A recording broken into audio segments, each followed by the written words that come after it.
Zoo Island, Chapter 4, Part B. John read the dimly lit room. He knew he had gone too far with his random knowledge. He backpedaled a little. I watch a lot of animal documentaries. Ronnie almost asked what documentaries were, but knew John may go on too long to explain it. Besides, his bladder was beginning to burn. His lower region was shouting the question, "When you gonna relieve me?" Dave snagged the light from Johnny's hand. "Sorry. No, guys. No truck. No robot. And no danger," Jeremy reminded them. "But what about the huge dinosaur-looking thing we saw out there?" Ronnie thought he was referring to Quasi. "He's okay," Dave clarified. "Not him. The T-Rex looking thing that was towering over the tops of the trees. You forget about him already?" Ronnie confessed. "I couldn't see real good. The lights were in my eyes." Jeremy wondered how anyone could forget about something like that, but then honestly admitted, "Yeah, I don't know if it was actually a dinosaur. The lights were too bright. I only got a glimpse and decided to just run for it." John nodded. Truth be told, he just ran too. After hearing Ronnie point out some mysterious monster, Dave suggested, "I'll peek out the door." Jeremy and Ron wished he wouldn't. Jeremy echoed something his mom always says. Curiosity killed the cat." Ronnie said, "Yeah, I don't think, it's not just a cat." John explained, "It's a figure of speech." Ronnie replied, "No, don't think it's that either." John's mind went back to thinking about different bird species and wondering if maybe the thing Ronnie pointed out was just a huge bird in a tree. Ronnie almost shouted, "Guys, I gotta pee!" John's thoughts shifted again. He recalled another theory that he had learned from National Geographic. The magazine had pictures of topless African women, which he was drawn to, but it also had an article regarding animals' way of marking their territory. He also read how some hunters use deer urine to attract what they're hunting. His mind ran off toward one final thought. If one of us get peed on by some of the monsters in the zoo, they will treat us with no threat. They won't eat us because they don't eat their own. The piss could save us. Mark, smelling like... He force-stopped his disturbing thoughts as the mockingbird peeped again. "Pew, pew, pew!" Ron answered, "I gotta pee, pee, pee!" Dave cracked the door to peek out. His eyes were slightly blinded by the stage lights. He closed the cracked door and could only see spots in the darkened room. "Ugh, dang, it's too bright." He blinked, trying to adjust his eyes. "Bright as hell out there." John wondered how bright hell was. His mind computed the warm light given off by fire. He shook his head, realizing again that it's just a figure of speech. He tapped the side of his head as if trying to hit a button to help him focus on the present. "I know." John began to share the plan that was quickly formulating in his brain. "Jeremy, you check out the back door. Go peek around the corner." "What? No way! You!" he protested. All eyes were on John. Dave seconded the vote. "Yeah, you, genius." Ronnie did his impression of the toy laser gun. "Pew, pew, pew." The mockingbird followed suit. "Pew, pew, pew." Then his R2-D2 sound, and once again the flooded truck trying to start. That eased some of the tension in the dressing room. Johnny nodded in acceptance of the task at hand. In his mind, This would prove to them that he was worthy of being part of the big dogs. Ronnie repeated himself. Hurry, I gotta pee and I'm not going out there alone. IDK, who goes with me? ATM, I'm about to explode. Okay, John answered. He knew Ronnie's bladder was calling him into action. John put his hand on Ronnie's shoulder and told him, when nature calls, there's no answering machine. You gotta pick up and answer that call. The others didn't get it. John continued, come on, you'll be safe with me. Ron was not sure, but the only thing on his mind was to relieve himself before he peed himself. Jeremy asked, you taking Ronnie? John smiled as he escorted Ronnie to the back door.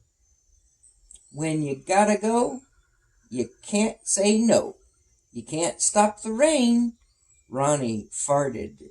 John said, oops, you can't stop the thunder either. Ronnie said, I don't have to poop, just pee, and I farted a little. Jeremy waved his hand, trying to shoo away the scent. Yeah, we know. Ronnie was embarrassed, but smiled.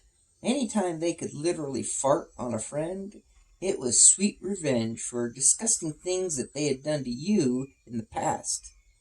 Dave was horrified by the gas bomb, but he was also proud that the youngest member and the newest member were taking on this valiant task. Jeremy moved and John led Ron out. Quasi followed them. The light above the stairs leading downward allowed them to see well without being overpowering. Beyond the reach of its glow, the woods were covered with a blanket of darkness. John pointed to a corner between the steps and the wall. Pee there. But I can't pee when people are looking.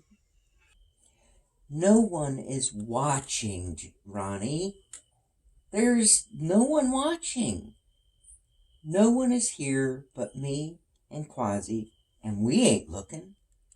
Ronnie thought of the digs Dave and Jeremy would make about his penis being too small. No one could see it anyway.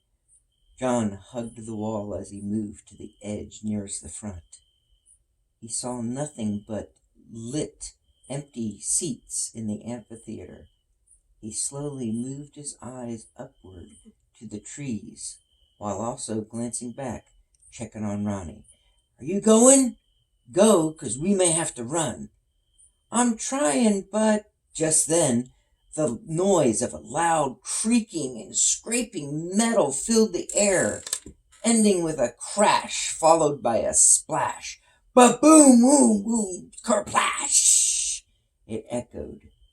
That forced a rush of urine out of Ronnie as he announced, I'm going now. John's eye shot upward, above the silhouettes of the trees. He saw the neck of a mechanical crane with scraps of material and pieces of fabricated leather skin falling off of it. He smiled and giggled a little. Ronnie whispered, I'm almost empty. What do you see? Shake it off and come look. Ron was caught between fear and fun, but hurried nonetheless. After he finished and zipped up, he turned to distance himself from the outdoor potty spot. He watched Quasi move toward it, squatting his hind legs, and covering Ronnie's scent with his own.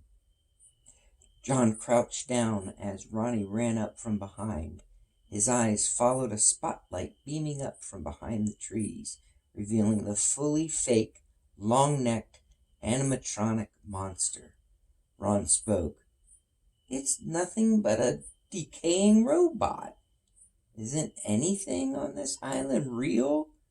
Just then, Quasi came up to Ronnie, nuzzled into his hip, as if he were saying, I'm real, my new friend. John led with, let's go get the gang and report to them what we saw. Ronnie shrugged, then suggested, wait, let's fool them. Tell them it almost ate us and we had to Run for our lives. John thought back to Dave, claiming credit for finding Ozzy. John stepped back, letting Ron take the lead. Yeah, okay, you take the lead on this one. Ronnie smiled. The other two boys never let him be in charge of anything. He ran up the steps, pretending to be all out of breath. Then he ripped his shirt a little in an attempt to really sell this drama he was about to serve. The tearing of his shirt was a spontaneous action which truly shocked John, who thought, oh my, he's a lot more committed to this than I would have ever been. Ronnie barged in the room, wailing, whoa! We barely made it back alive! His excitement was quickly put out like a wet blanket on a fire as Jeremy calmly asked, so, did you see anything? John came in, followed by Quasi. David asked John, did he pee? Before John could answer Dave, Dave asked, what you see? Ronnie aborted trying to fool them and simply answered, just a decapitated robot dinosaur thing. John added, yeah, basically, more like a dilapidated automatronic animal. Well, what used to be, Dave didn't let either of them finish. Let's go, Jeremy yelled. Wait! He noticed one of the floorboards under his foot was loose. He pried up the loose floor panel, and found a big old-fashioned skeleton key. Cool, keep it, Dave insisted. Now come on, let's go. They followed his lead, while Ron still searched for Jeremy's approval. Did I fool ya? A little? Jeremy responded with a bland, underwhelming, monotoned, yeah, you fooled us all right. Then he went on with his own interest. I sure hope we find some hidden tunnels. There must be some hidden tunnels like Disney World has underground. Dave led the boys down the steps, with Quasi taking up the rear once again. Ronnie quizzed John. How big are mockingbirds? John was about to answer when Dave barked, Shut up! Jeremy spoke anyway. I'm just saying, I hope we find some hidden tunnels, and I hope I get to use this key. Ronnie cried, Well, I'm just saying, I just want to see the mockingbird. Dave led on as he gave the detailed itinerary of what was about to happen next. First, we're going to go back to where we started, get our supplies, then explore. We need to find a good spot to set up camp. John confirmed, Smart. Dave said, I know. John realized they had not used the cameras yet, and he tried to make a conscious effort to remember to do that next time they saw stuff worth capturing. That made him wonder about the mockingbird. They never saw him. They never did see him. They only heard him. Then John recalled Dave saying something about the camera. John questioned himself. Was I supposed to get them from one of the bags? He was more worried about how he might have let down Dave than he was about just taking pictures. Ronnie whispered, only loud enough for Jeremiah to hear him. Hey, bet that key fits into a secret door. Jeremy softly agreed. Yeah, one that leads to a secret hidden passage. The hike back to the raft was a little easier now with some of the lights in the park on. That is, until they lumbered through the woods. Dave held up his fist like he had seen Navy SEALs do in the movies to signal their troops to stop. Leaves from the trees above rained down on them. The four boys looked up. Ronnie breathed out the words, Squirrels. The boys' eyes darted back and forth as they captured what was running through the tops of the limbs far above them. The small creatures used tree branches like a highway. John questioned, squirrels? Dave answered, monkeys. Jeremy connected the dots. Squirrel monkeys. Ronnie softly asked, well, which is it, squirrels or monkeys? Both, John shared as Ronnie innocently stated, I only see squirrels. The other three smiled. Jeremy gently helped Ronnie understand.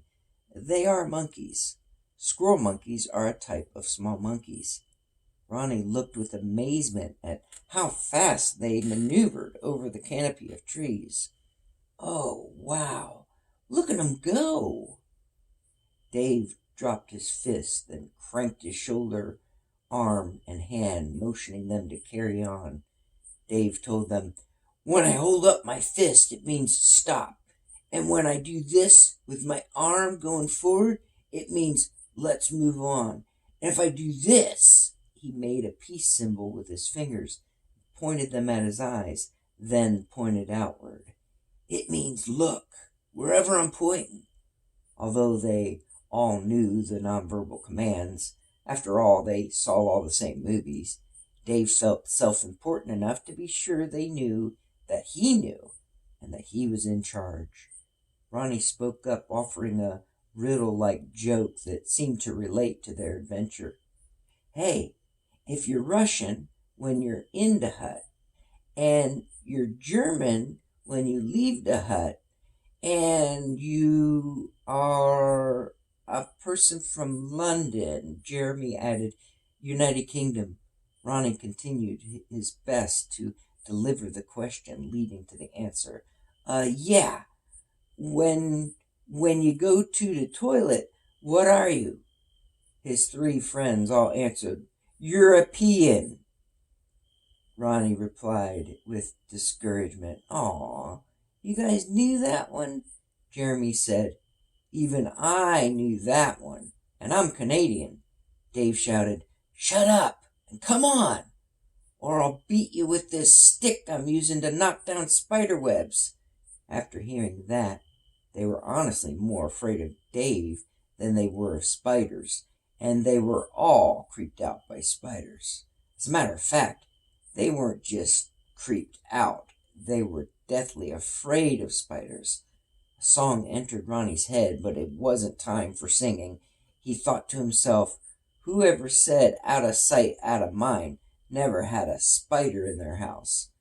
Even Ronnie knew spiders had a lot of legs, and they had a bunch of eyes. He just wondered, how many ears did they have? He thought it best to just follow in silence, especially on this island. Who knows what kind of spiders we'll see, hear, and try to catch them. On to Chapter 5.